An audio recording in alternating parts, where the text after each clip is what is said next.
human beings, PowerGamer here. That awkward moment when you're replaying a game you loved so much as a kid and you think it doesn't hold up too well at first, but then you realize you're not actually playing Lego Batman, you're just digging a hole. Why does this keep happening to me?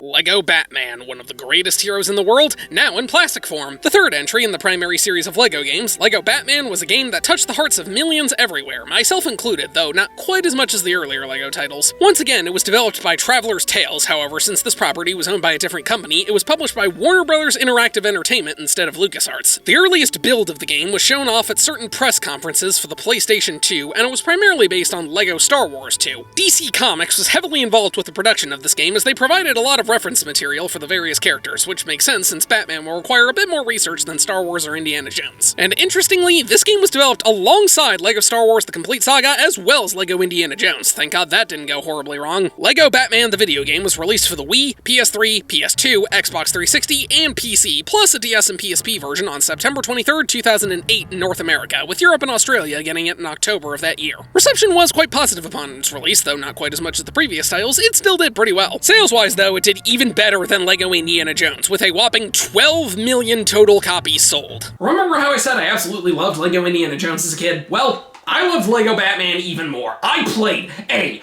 ton of this game as a kid. It was one of the most essential pieces of my childhood, so I'm really excited to revisit. Gotham City is in danger, and it's time we save it, but this time in plastic form.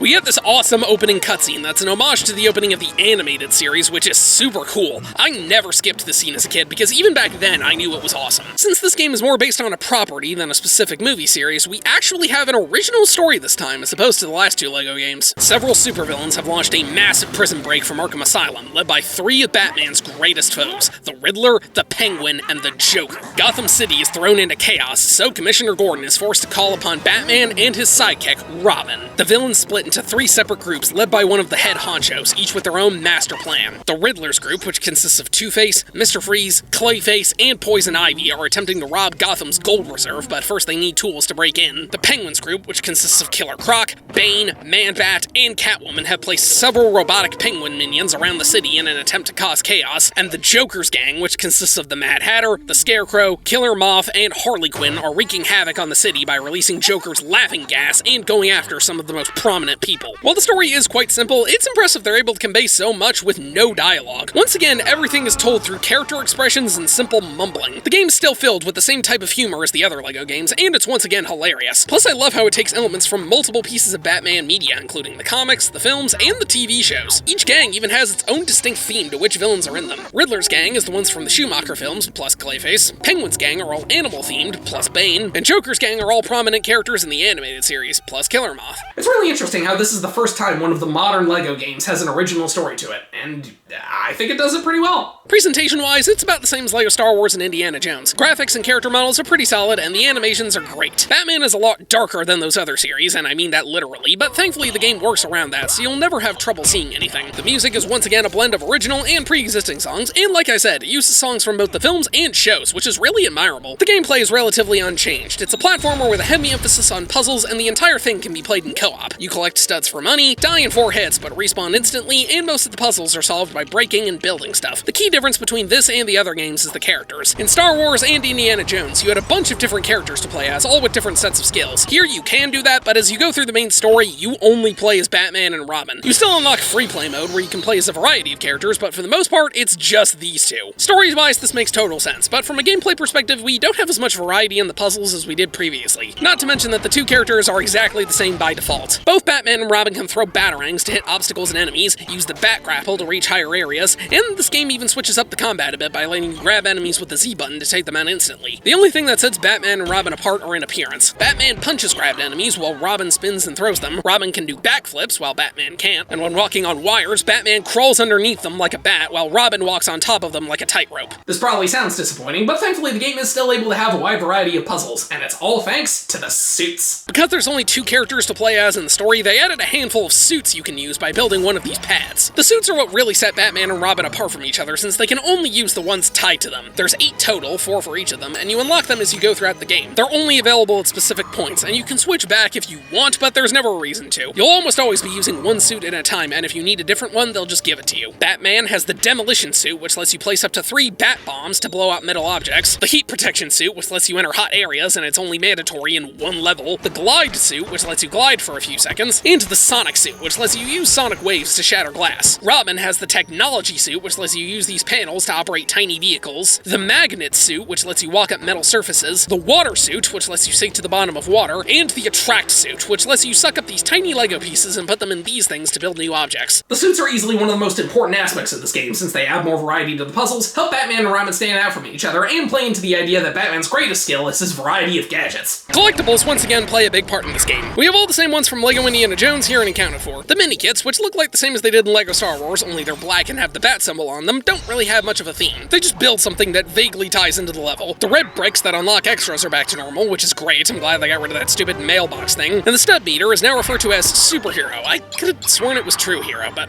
whatever. And this now unlocks a bonus mini-kit, which adds 1 piece for every level you fill it up. There's also 25 of these civilians you can save across the whole game, which is kind of like finding the Star Wars characters in Indiana Jones. The hub area this time is the Batcave, which is a lot smaller than Barnett College. There's only 3 rooms this time. The Hero Mission Room, where you select your mission, the Hero Trophy Room, where you can view your mini-kits, and the Batcave, where you can test out your suits and access this computer to purchase extra characters and upgrades. Yep, we're back to all of this being condensed into one screen, and I am very happy about that. The Batcave is pretty small, but it does have some fun things you can do, like collecting extra studs, the suits as previously mentioned, and beating up Alfred. I love it when he goes flying. I think one of the most neat things about this game is the way you enter levels. Each chapter has its own respective vehicle, the Batmobile for the Riddler, the Batboat for the Penguin, and the Batwing for the Joker. This game also brings back vehicle levels from LEGO Star Wars.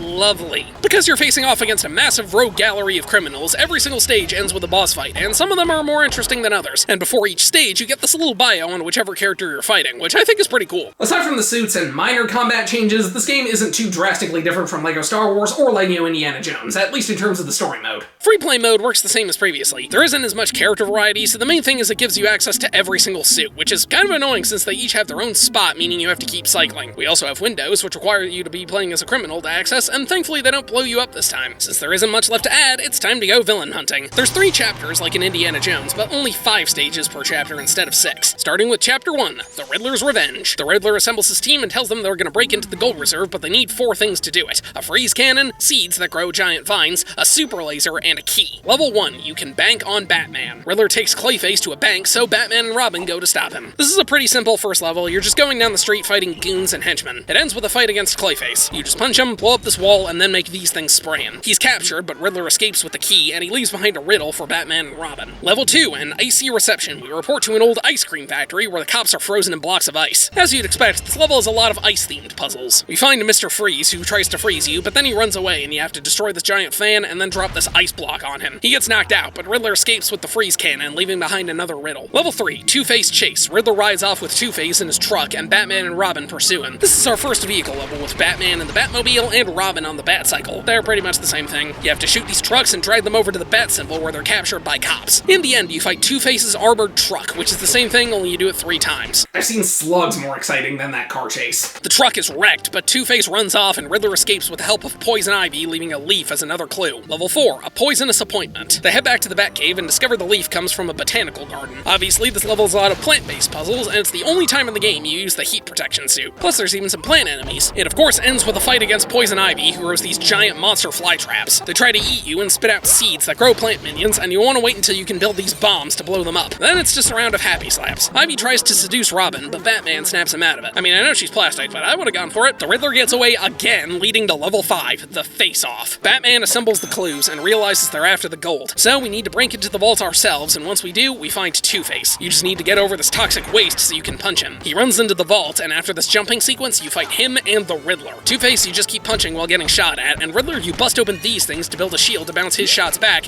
and then keep punching as he attacks you or uses his staff to control Two-Face. The level ends with you knocking them out, and they're sent to Arkham Asylum. And one of my favorite things about this game is the little cutscene that plays when you finish a chapter as we see all of the villains in jail. Clayface makes some furniture out of himself, Mr. Freeze plays with his toys, Ivy is tending to plants, Two-Face loses his coin, and the Riddler shakes the bars as Batman and Robin drive off. Chapter 2, Power-Crazed Penguin. The Penguin plans to release a bunch of his robot minions through the city, but he needs to build a satellite in order to control them. Level 1, there she goes again. Catwoman steals a diamond to power the satellites, so the heroes give chase. This is another city level, only you spend more time on the rooftops than on the street, so it does feel different. The Catwoman fight is pathetic. All she does is run away and then try to whip you. Lady, if I wanted to be whipped by a woman in leather, I'd just go to the club. She throws the diamond to her cat, but is arrested. Level 2, Batboat Battle. Another vehicle level, with this one being in the water. Batman in the Batboat, which can tow mines, and Robin in his watercraft, which can fire torpedoes. This level is a slightly less frustrating version of Gunship Cavalry from LEGO Star Wars, and that is not a compliment. It ends with a fight against the Penguin's submarine, which you need to drag mines into. It sucks. The Penguin runs into the sewers with Killer Croc, and Robin gets decapitated.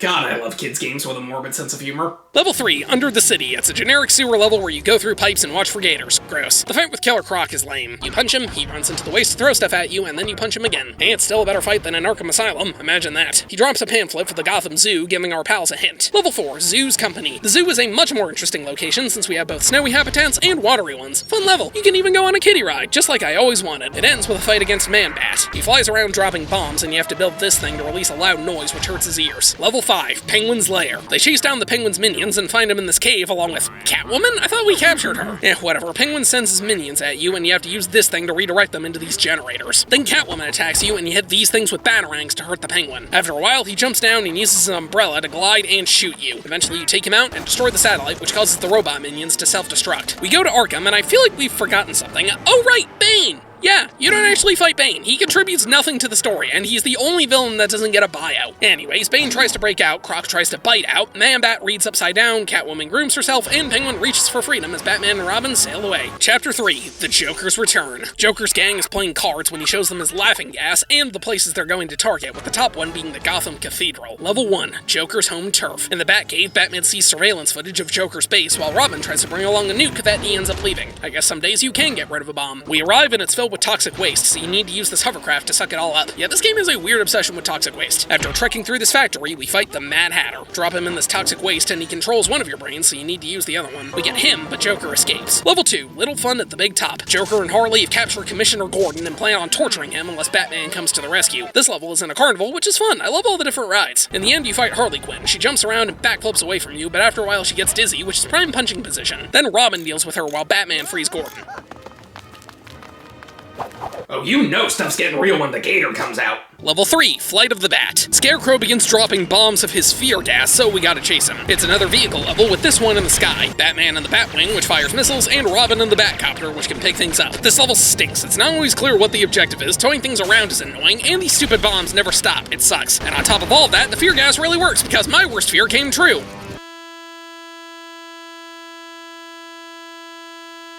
The fight with Scarecrow is lame. Shoot him until he's stunned, grab him with the Batcopter, and then hit him with a missile. Level 4, In the Dark Knight. We see Joker broke Harley Quinn free, and now we go to investigate the city. After going through a club, which is kind of fun, we fight Killer Moth. It's pretty much the same thing as Man-Bat, only you power a giant light bulb instead. We're almost done here. Level 5, To the Top of the Tower. We see Joker run into the cathedral and go after him. First you need to get up here and open this window, then Harley comes out and you spray her with these giant water guns. Then we go inside, have some really tight platforming, and find both her and the Joker in these bells. First we knock them out, then Joker's helicopter bursts in and we need to shoot it, and then we finally fight the Joker, who just shoots, shocks, and punches. When you win, he zaps Batman and Robin, but Batman swarms him and Harley with bats, and the cops arrive to bring them to justice. In Arkham, we see Mad Hatter having tea, Scarecrow on a perch, Killer Moth attacking the light, Harley fawning over Joker, and Joker fake shooting himself while our heroes fly into the night. Upon beating all 3 chapters, we see them climb past Joker's window on Arkham as the signal calls them once again, proving that a hero's work is never done. And that's the end of the story, but not the end of the game. While it may look like I finished, we're only halfway done, because I have yet to bring up what might be one of, if not the coolest thing about this game. When you finish a chapter, you can pull this lever in the Batcave and switch to Arkham Asylum. You can now play through the entire story again, but this time from the villain's perspective. Yes, that's right, you actually get to play as the villains in their own story campaign, so if you thought the hero mode didn't have enough variety, you are in luck, because every single villain character has their own unique abilities, and it leads to some of the most fun fun stuff in the game. Almost all of them have something that only they can do, and some abilities do overlap, but regardless, they are all so much fun to play as. Clayface has super strength, meaning he can grab these things and kill enemies in one hit. He can double jump and lob these clay cubes. Poison Ivy is by far the most versatile since she can also double jump, is immune to toxic waste, she can spray this poison powder, grow plants in certain spots, and can even give enemies her kiss of death. Two-Face shoots his guns, is also immune to toxic waste, and flips his coin, which doesn't really do anything. The Riddler can activate these windows and has the staff, which he can use to stun enemies and even take over other characters' minds, allowing you to control them. Bane also has super strength and is immune to toxins, glad he has some purpose. Killer Croc has the same perks as Bane, plus he can dive underwater, I retract my previous statement. Catwoman can double jump, activate windows, and hit enemies with her whip. The Penguin can glide and shoot with his umbrella and release exploding penguin minions. Harley Quinn can double jump and has a gun. Scarecrow can activate windows and stun enemies with his fear gas. Killer Moth has a gun and can glide like Batman with the glide suit. The Joker is immune to toxins, has 2 guns, and has his hand buzzer, which can zap enemies and power machines. Man-Bat can glide like Killer Moth or Batman, plus he has super strength. Mad Hatter can double jump and take over people's minds. And easily the best one of all, Mr. Freeze. He has super strength and is immune to toxins, but those pale in comparison to his freezing gun. Not only can it create platforms, but he freezes enemies on a block of ice, and you can keep spraying them to kill them, or wait a few seconds until they thaw out, and then freeze them again. This is so simple but hilarious that, no joke, when I was a kid, I would boot up this game just so I could round up some playable villains in Arkham and then freeze them over and over again.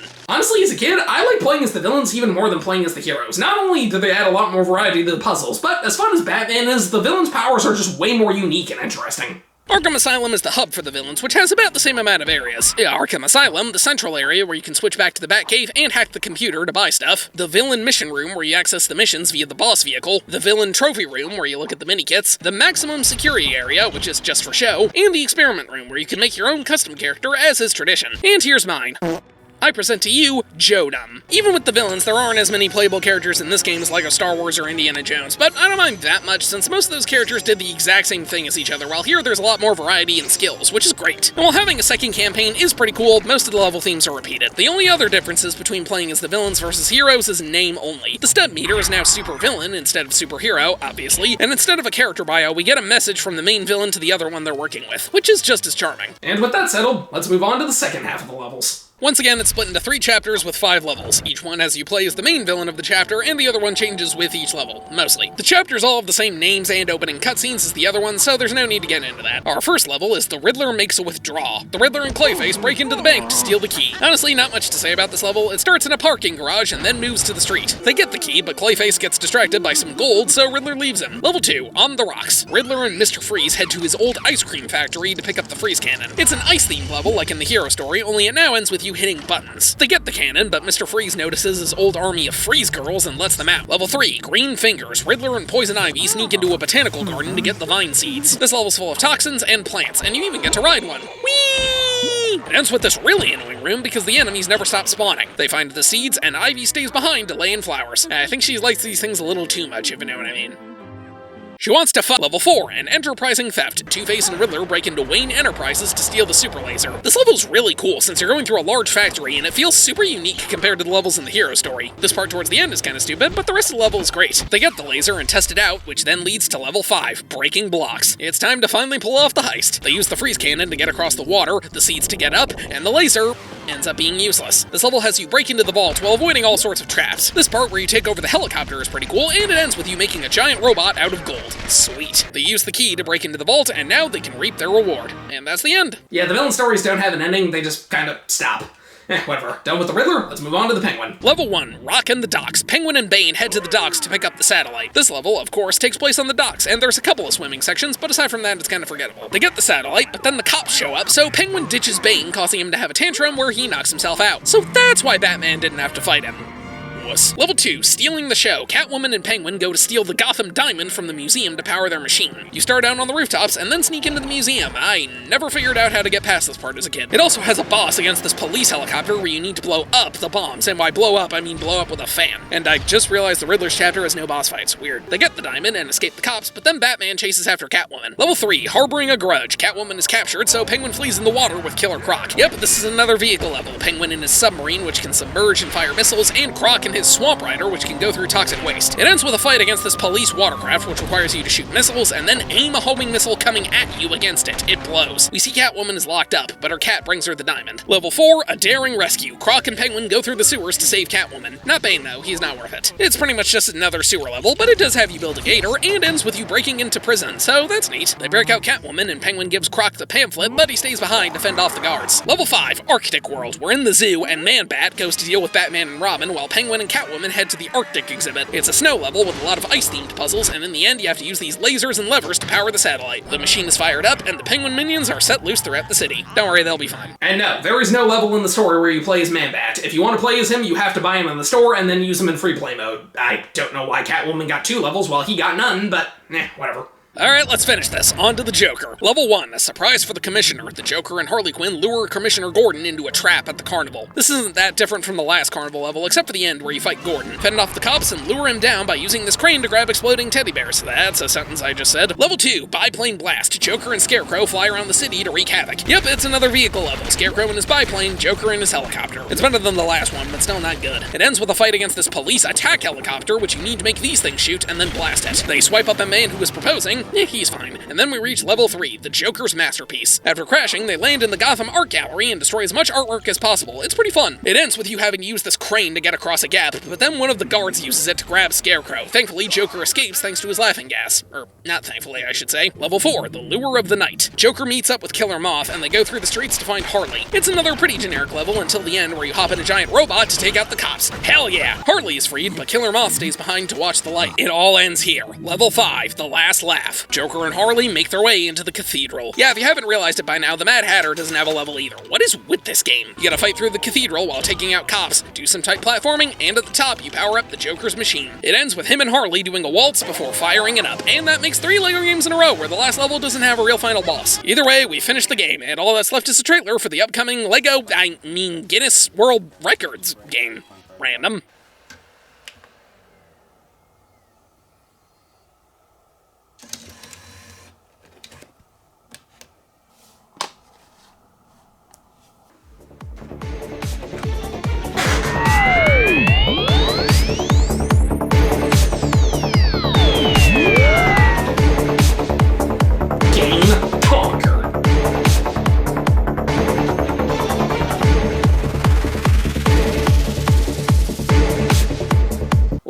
Is awesome. Is it a masterpiece? Objectively, no, but I would consider it a step above LEGO Indiana Jones. The different abilities you get on both the hero and villain side lead to some really cool puzzles, plus the gags are hilarious, and going after the collectibles is once again a lot of fun. I'm really glad I got to play this game again, and I think you should too. Although, I really question why they decided to give literally every single villain in the game their own boss fight, except for Bane. Oh, okay, that explains it.